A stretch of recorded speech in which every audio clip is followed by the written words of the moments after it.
Good afternoon, ladies and gentlemen. It's Greg here again with the final reveal of the buddy build between me and Paul. This is the Meng Panther Air Early. Lovely kit, really nice kit to build, plenty of nice details. I did a few extra bits and pieces, but we'll go through it as we're going through the Dio. This Dio again is from Bassmaster, my good friend Mike. I'm sure it's Belarus. He produced these. He sent me a couple over. I've just given one to Paul for him to try out to see if he likes them. I got sent two, so I thought I'd send one over to Paul. I think he's going to use it as a universal base, which is a good idea.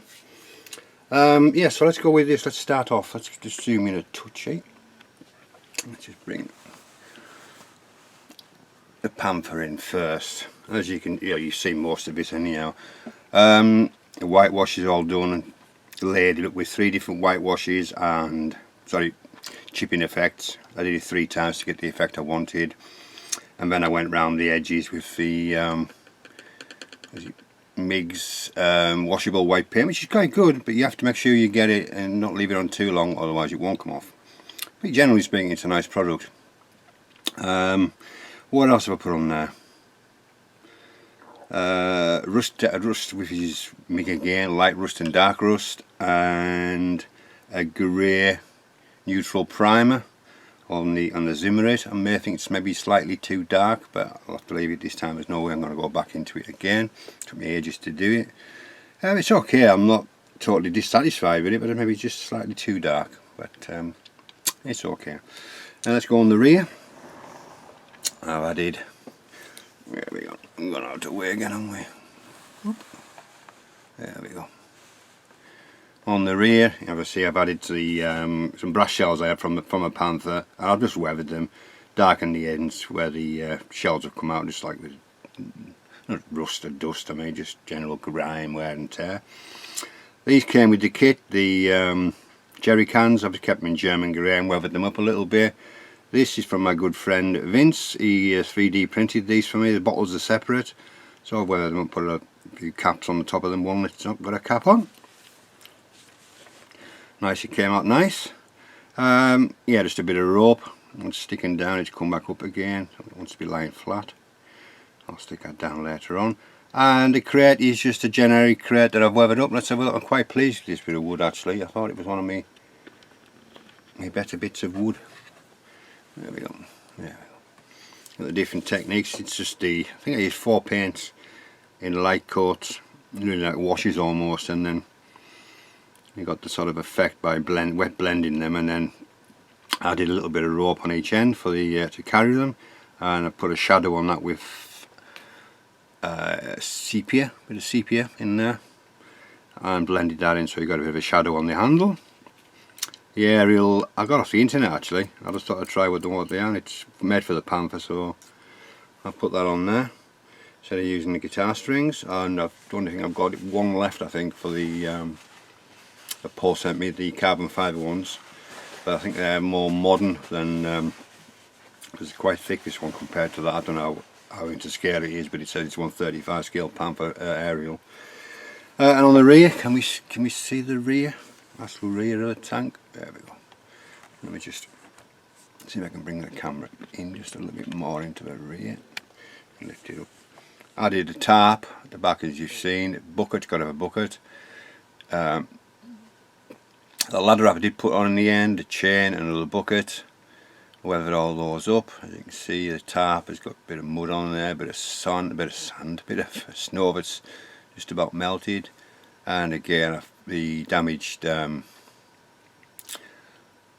at the back, I've just got some potato mashes in there and a bit of snow on top of that as well. You can see the tracks underneath there. Underneath a bit of weather underneath there, and a little rag that's in the bucket as well. So I'm quite pleased with that, looks quite nice. The side skirts, as you can see, let me zoom back out again. Oh, out. Let's bring it. With the side skirts, as you can see, let me just bring it in slightly more, that's better. I've got one that's damaged hanging off. Obviously these got a bit more mud on them. It's not so much mud, it's more like you know, wet I suppose it is mud, but you know what I mean, it's not thick mud, it's just where it's been on the road, it's been off on soft ground, it's come onto hard ground. Most of the mud sort of dissipated with the metal tracks being on the road surface. Yeah, so just weather that in slightly, put on the wheels. I put a few bits of snow on the actual rims of the wheels, just on a couple of them. Oil slicks you've seen. This one again you've seen, is just added red oxide primer, weathered it slightly, and just put a 7 and a 1 on there, just you know, as if it's found one and just stuck it on there, but it hasn't been painted or anything like that. Added a little bit of snow to the tracks, and the wheel at the back which I put on as a spare. I just had a little bit of snow on the bottom of that, and over the jack block, a fire extinguisher, and the C shoe, and the little decal on there. But you can't quite see it. Let's have a gander, see if we can get any more. Maybe you can just make out the decal on the fire extinguisher. Unfortunately, I didn't realise it had slipped and it had broken part off there, but wear and tear, isn't it? It's not going to really take anything away from the build. On the other side, similar things again. Let me just zoom. Oh, we'll have to just move it there. Same again with the front plate there. I've left a few plates off. That's again just the same process.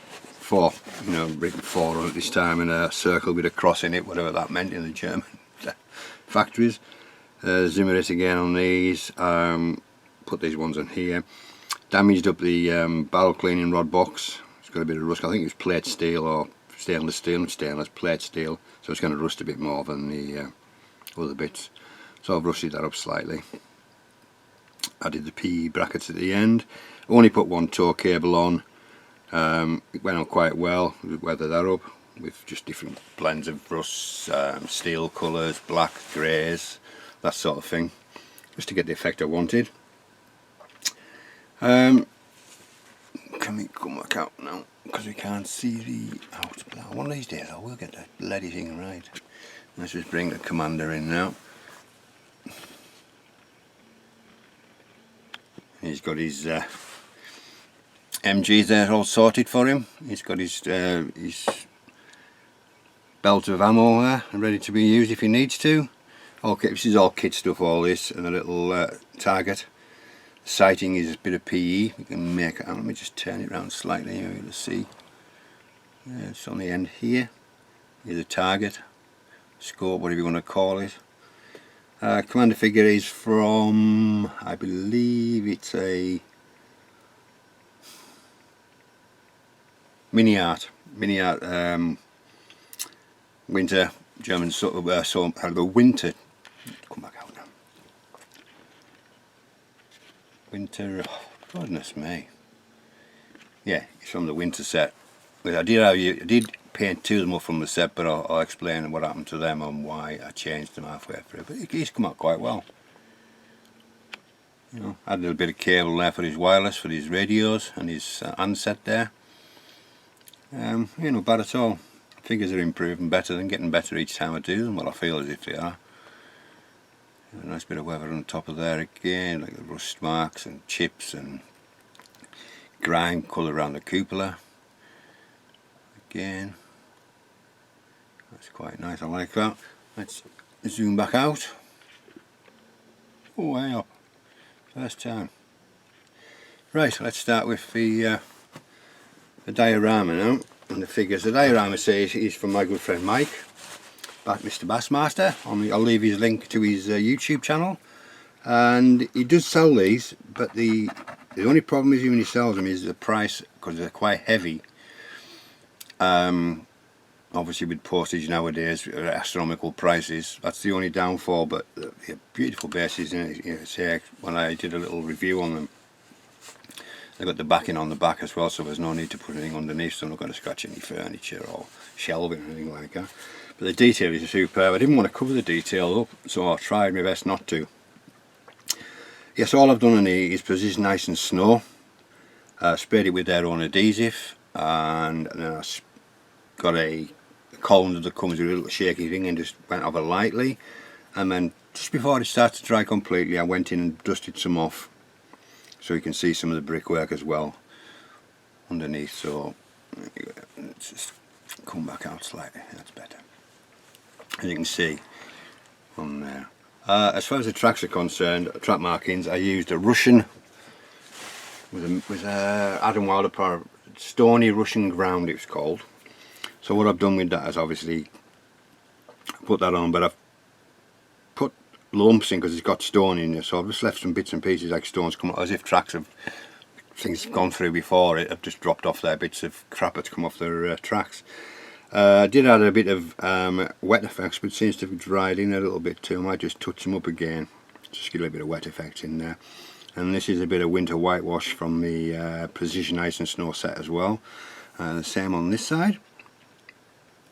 Same thing, just added a bit of the, you know, the stones out of it and the muck and that, just to represent the vehicle that's gone before. And the same on the rear. Can't really see the rear that well. Again, that's done. And then we shall move on to the figures, which you've seen. I've changed two. I added this one here. Where are we at? Let me just bring things in.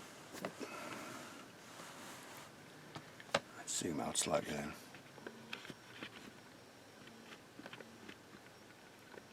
Right. I took two figures away because I wanted one to sit in the tank, and well, I took three away actually. I'll show you the ones I took away, which will be used for another day. I took these three off. One here was going in the tank, but I couldn't get back into it. Even with the turret off, I couldn't get into the hatch to lift it up, even though I'm glued it. I didn't want to start chipping away and damaging the paintwork, so I decided to leave him off. This one was supposed to be sitting on the tank, but I couldn't find a position that I liked with him. And this one again, he was supposed to be sitting on the tank or pointing from the turret and things like that. But I think he's more like for like a stug or something like that. You know, sitting on the top of the casemate. Yeah, so I took them off. Didn't use them. They'll get used in another. I'm sure they'll get used somewhere else along the road. I'm sure it won't be my last winter whitewash. So I added two more. I added this one here, and walking along, and this one here is having something to chow on. Let me just zoom into them a little bit now, and we can check them out.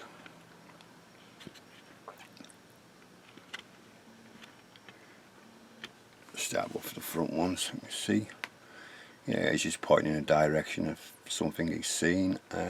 He's just milling along as normal, walking along, long hard slog.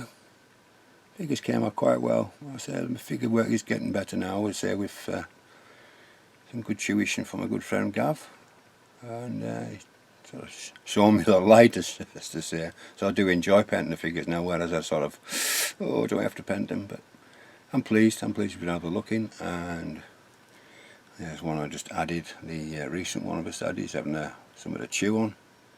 Nice figures. Yeah, I think these are all resin figures, all these, apart from the Tank Commander.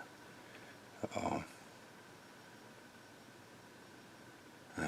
the other side, you have this gentleman here. So he's pointing at something. We've seen him, haven't we? Pointing at something.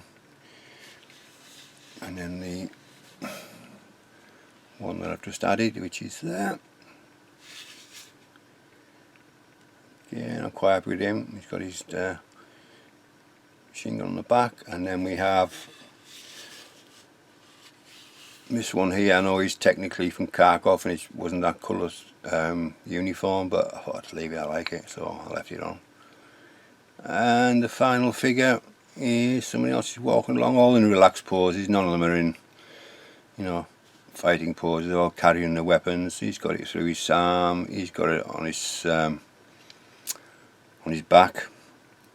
This one here, sorry, that one there's got it just hanging from his arm onto the ground. That one's got it on his back. And again, I say I'm happy with this one again. So it's took a bit of a COVID during this build. So yeah, I was happy. I'm very happy with the way it came out. So it's not too bad, as they say. So it's a bit too heavy to go around on the magic turntable thingy, so I've had to just use by the old one here. So I'll just go around, give it a quick glance round it before we end the video. So yeah, another enjoyable build from Meng. So I did do the Meng Panther 8 late a few years ago, so I may even do that again at some point. Just see the comparison of what I was then to what I've done now. Yeah, everything's worked out well. I've learned a few different things along the way, which is always good. If you don't stop learning all the time, you stand still, as they say.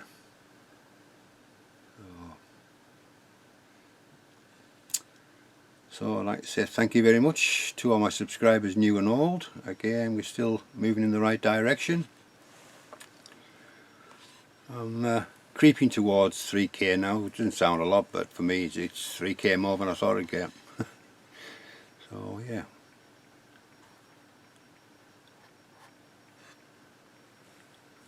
Yeah, so all the positive comments of I should really do it, but I can never ever do it.